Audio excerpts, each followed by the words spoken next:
Under an escalator in Chicago's O'Hare International Airport, there has been found a small alligator of about a foot long. A maintenance worker discovered this alligator on Friday, and the police reported it on Sunday. An officer captured the reptile by putting a trash can over it. We don't actually have footage of this happening, but we do have this clip reenacted by my older brother.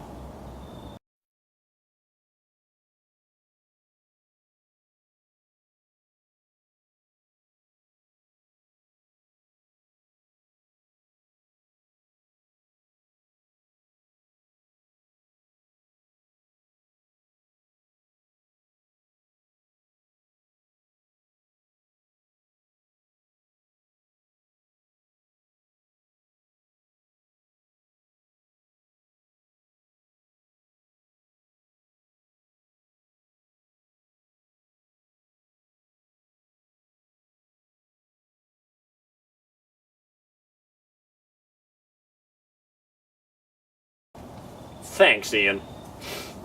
We don't know where it came from or how long it's been residing in the airport, but we do know it's one of the random incidents. It was in pretty bad shape, said Jason Hood, the president of the Chicago Herpetological Society. What is that? Oh, the Herpetological Society. Oh, the people who know a lot about reptiles. He said the gator would likely head out to an out-of-state alligator farm once authorities give the organization the all-clear to release the animal. Because he's a known criminal. And basically what authorities had to say about summing up this wonderful story, no one was injured. Hallmark, the Kansas City greeting card company, edited the lyrics of Deck the Halls on one of its 2013 ornaments to omit the word gay and has received criticism on its Facebook page. That's stuck in my halls, Ben. Oh no. Who goes on Facebook anymore? The original carol goes, "We don the halls, now our gay apparel." But Hallmark's version, which appears on a Christmas ornament designed as an ugly Christmas sweater, goes, "Don we now our fun apparel."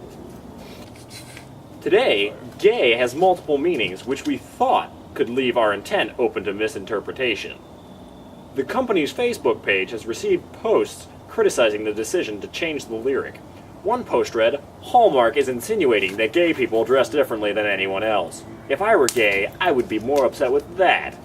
Am I gay? Let's not talk about that." A woman who described herself as a Gold Crown Rewards member posted that by changing the lyric, the company made an unnecessary political statement.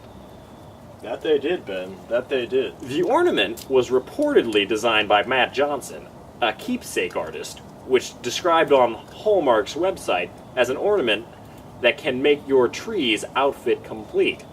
The company, which is more known for apolitical greeting cards, wishes a boss a happy retirement, issued a statement to media outlets explaining the history of the song dating back to the 1880s, a time when gay meant festive or merry. Today, you can get married if you are gay. Ah, 'cause you said marry, and you're getting married. Nice pun, Ben. Hallmark, scared of the misinterpretation of its intent, the trend wearing festivity decorated Christmas sweaters to parties is all about fun, they said, and this ornament is intended to play into that. So the planning team decided that what we meant, fun, that's the spirit we intended, and that's the spirit in which we hope ornament buyers will take it. But let's be honest, are ornament buyers really any fun at all? Did Hallmark make a mistake here with using the word fun instead of gay? I think they did. Because as individuals, gay people are probably more fun than Hallmark. To you, Michael.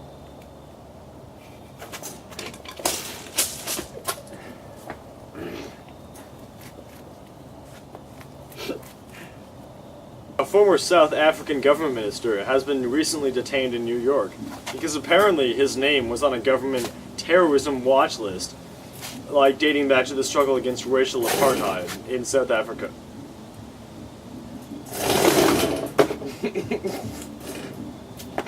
Sorry about that. Yeah, racial apartheid in South Africa. Yeah. So, Tokyo Sex Whale, a former Robben Island prisoner turned millionaire businessman, was stopped for questioning at the John F. Kennedy Airport while attempting to enter the United States on a business trip. In the 1970s and 80s, the African National Congress and various other groups were officially designated terrorist organizations by South Africa's ruling white minority. This was all during the racial apartheid that was going on back then. But the thing is that other countries, including the US, also marked them as terrorist organizations.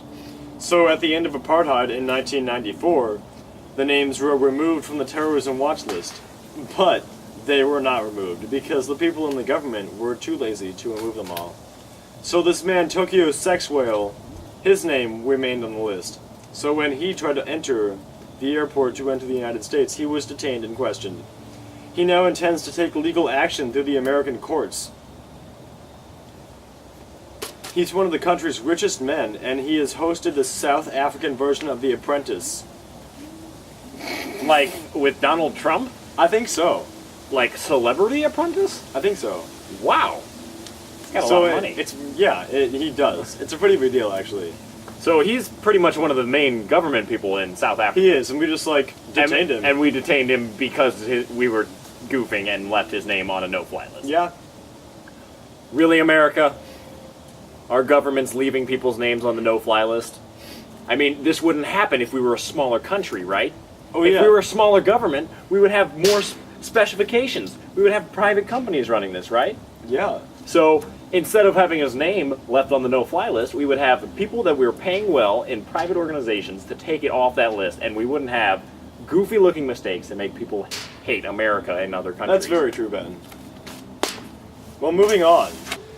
Recently declared by Supreme Court Justice Elena Kagan to be the world's most outdated law, a little-known U.S. Department of Agriculture policy that steals up to half of American raisin farmers' harvest while providing little or no compensation, in return is currently being challenged in federal court. A California couple has sued the USDA, claiming that the policy not only violates the Fifth Amendment to the U.S. Constitution, but also threatens to put small raisin farmers like themselves out of business. Sorry, my headgear is terrible today. It is known as an agriculture marketing order, and it was established back in the 1930s during the Great Depression as a way to stabilize raisin prices during a unique time when food markets were extremely volatile. A product of the infamous sweeping New Deal, the Agriculture Marketing Order for Raisins established a special government committee responsible for both deciding the price and yield for raisins every year and confiscating the remaining raisins for export overseas. And this committee still exists today. What committee is this again? It's called the Raisin Administrative Committee to be responsible for both deciding the price and yield for raisins every year and confiscating the remaining raisins for export overseas. This Wait. Are you telling me foreign people are getting half of our raisins for free from our government? I mean, the government's taking half of raisins to sell to overseas markets, but they're not getting them for free. But really, yes, they're taking our raisins. But our government is making profit off of privatized items. Yeah. So they're taking privatized goods and selling them overseas for government profit Yes. and giving it national budget. And we're still in debt. Yes. Government. Gotta love it, right? Yeah, it Psych! sucks. Boo I government. mean, perhaps the most shocking aspect of this updated policy, it's really just a form of legalized robbery by the federal government. It's perhaps the most shocking aspect of this outdated policy is that up to half of the domestic raisin harvest is confiscated every year under direct orders from the USDA, with no compensation given to farmers in return. Small-scale raisin farmers like Marvin and Laura Horn of Fresno, California, who filed the lawsuit, just can't afford to hand over this insanely large amount of raisins to the government every year without appropriate compensation. It's just a form of legalized robbery by the government. It's terrible. Awful. Seriously though, government, are you kidding me? Taking people's raisins. Not alright, dude. I'm so upset. I'm mad at you, government. Laverne High School, a place where your children may be segregated by the grades they get. Apparently, A lunchroom policy at a Tennessee high school is separating students making poor grades from the rest of their classroom during lunch. So it's separating the smarter kids from the dumber kids. Yeah, it's weird. What happened to No Child Left Behind? Really? They're leaving them behind. Please continue. So school officials are telling the station the practice of sending students to the auditorium for a learning lab before they eat has been in place for 2 years as part of a statewide pilot program. Parent Paul Moorcroft said he's concerned about his daughter being separated based on her academic standing and has complained to school administrators. Although he called it segregation, school officials said that it was not the correct description. What is it, separate but equal? Clearly not, if Clearly some it's kids not. are going to this learning lab while others are going to lunch. Yeah. The school officials said that the initiative has worked so far, noting that 2 years ago the graduation rate at Laverne High School was about 77%, and now it's almost at 90%. Well, I mean, that is a big jump, but I mean, Then what percent of our school graduates? Like nearly 100%? nearly 100%. I'm pretty sure. Yeah. I feel like it's more the demographic of the school, not just the grades. I think it is too. And as the increasing population of students feel the need to associate themselves into the world, they're probably getting, I don't know, more incentive to graduate high school so they can carry on better lives. Yes. So the big thing for me is that this is really segregation. You can't just. I mean, the effects on the child's. What is it? What is that even called? Their. Their psychological effect? Yeah. It's making them think that they're not as smart. Like, oh, we're gonna separate you by your grades. Oh, I'm not as smart. I need to go to this dumb lunch. And that's just really mean. Maybe one student is just taking harder classes, because I mean, That's very true. some actually. students will be taking honors classes or AP classes, and they'll be getting C's in those classes. Yet, still, they're much smarter than other students. Yeah, and then there's the kids with special needs who may be getting similar grades to other students without special needs but are lazy, or the students that just aren't good at school. Or the special needs students aren't taking similar classes, but are still being forced to go to the same learning lab. That is true. So on one side you have like all the super smart kids and the special need kids, and on the other side you have just like the below average, oh, I'm not doing so well. Or that this class is really difficult, I need help. Yeah, and it's degrading to the student, and it's psychologically affecting them. a civil rights violation and segregation, no doubt. And if I was at school, I mean, it's hard to say. I would not do anything like that. But if there are kids who really need, like, really need help with their classes, there should be a time after school where they can go and get help with whatever classes they need, not taking up some of the kids' lunchtime for a widespread academic lab. Or even during school, like we have in our school on Yeah. Wednesdays, called academic intervention. Just follow Holt's example. We're the best. Laverne High School. That was good. The Supreme Court this week takes up the issue of prayer before government meetings. Both Republicans and Democrats will be looking for a higher power.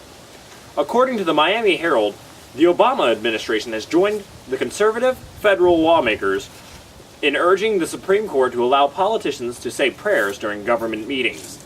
Among those keeping close tabs on the issue is Senator Marco Rubio, who wants to hear prayers in the Senate before he and his colleagues get down to work. Rubio is joined by legislators in Texas, too, who also want to say prayers before meetings. And in Arizona, both House and Senate begin the day with a legislative prayer. It's part of our history and decorum, says Donna Kafer, Arizona's legislative chaplain. On Wednesday, the Supreme Court will begin deciding the case of Town of Greece versus Galloway, a New York City lawsuit that could resonate to all levels of government, from local and city councils to legislators, to state legislatures, and even Congress. In Greece versus Galloway, a lower court ruled that opening a town council meeting with a prayer violates the First Amendment's Establishment Clause. The court ruled that the prayer's violated the separation of church and state, and the content of the prayers could give the impression that the government endorses Christianity. Others disagree. The reason legislative prayer is constitutional is because it's been done since the nation's founding, including by the Congress that promulgated the First Amendment. Former Solicitor General Paul Clement told the Herald. Lawmakers in Arizona take turns leading the prayer, according to AsCentral.com, and bring in different religious leaders, including Jewish, Native American, and Muslim leaders, all talking at the town central meetings. It's part of our history and decorum, Donna Kafer said earlier, who was served as Arizona's volunteer legislative chaplain for 15 years. And she said she believes the daily prayer has a calming effect on lawmakers. It sets the tone for what they're there to do. Greece, a town in upstate New York near Rochester, has begun its monthly town meetings with prayers since 1999. Every public prayer was led by a Christian during the first 9 years of the practice, the Herald reports. So, Susan Galloway and Linda Steffens, 2 Greece residents, one Jewish, one atheist, noted that the residents attending the meetings are forced to sit through the prayers. The town of Greece has included more religions in its prayers since Galloway and Steffens filed their suit.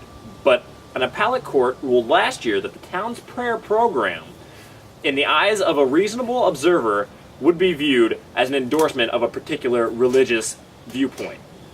But it's not. They don't specify to only Christianity. It even says earlier that Jewish, Native Americans, and Muslim leaders are all incorporated into this sharing of beliefs and prayer before and during and after the town meetings. There's no one group that's singled out as, no, you can't share your beliefs. Can you agree with that, Michael? Thanks for your input. It seems there's one more story that I forgot to tell you. It's the story of a New Mexican librarian who says she was fired after alerting the town's mayor about an incident involving a colleague and another municipal worker having sex in the children's section of the library. KRQE News 13 quotes Jamie Kurtz, attorney, saying his client got the pink slip October 10th and now plans to file a tort claim with the town of Estancia, which could then lead to a whistleblower lawsuit.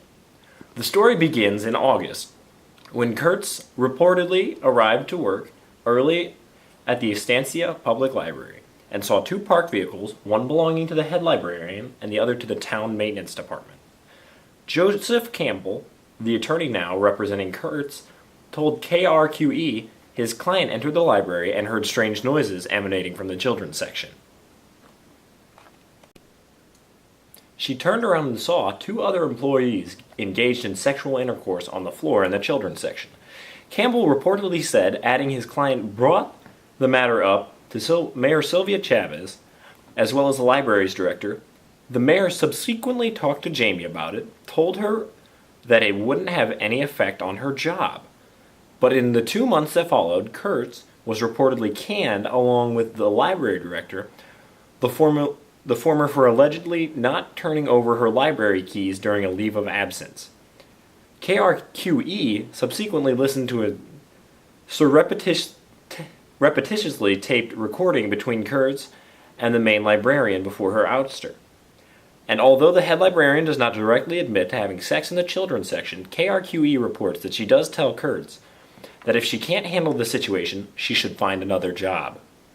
KRQE News 13 reportedly attempted to reach Chavez on Friday, but a receptionist said she was out for the day. And there you have a story of one woman who was subjected to unequal work environment, that it was not correct to be used. This violated her Equal Rights Act, to where everyone has equal rights in the workplace. This should not have even been under consideration at all. This is clearly an object matter where the mayor is favoring 2 individuals that shouldn't have had any such interaction with each other in this manner. It's okay to maybe do this at home where no one's involved privately, but not on public time and in public facilities. This is clearly a matter that can be fined and even jailed for happening in the public workplace.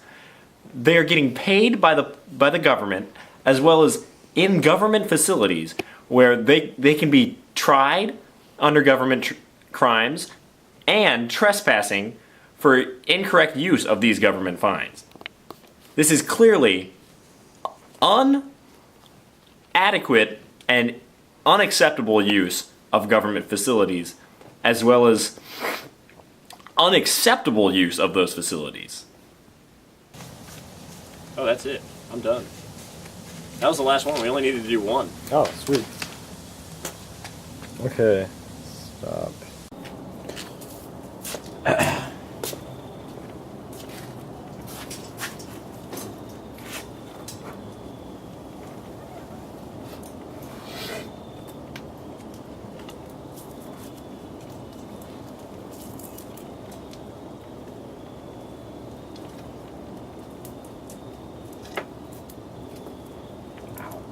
It's like burning over here in this little corner. Like, dang. I kind of want to roast marshmallows. No, Michael. No, my paper. We can roast marshmallows when we're done. That's my paper. Oh, that's the sex one. Yep. A New Mexican LeBron. Is it? It's not recording. I Oh, just, it is. yeah. Oh, okay. A New Mexico librarian says a New Mexican. A New Mexican librarian. Can I say that? Please do. Will it be? And then like, oh wait, sorry, a New Mexico librarian. Just makes sense. I mean, if you really want, you could.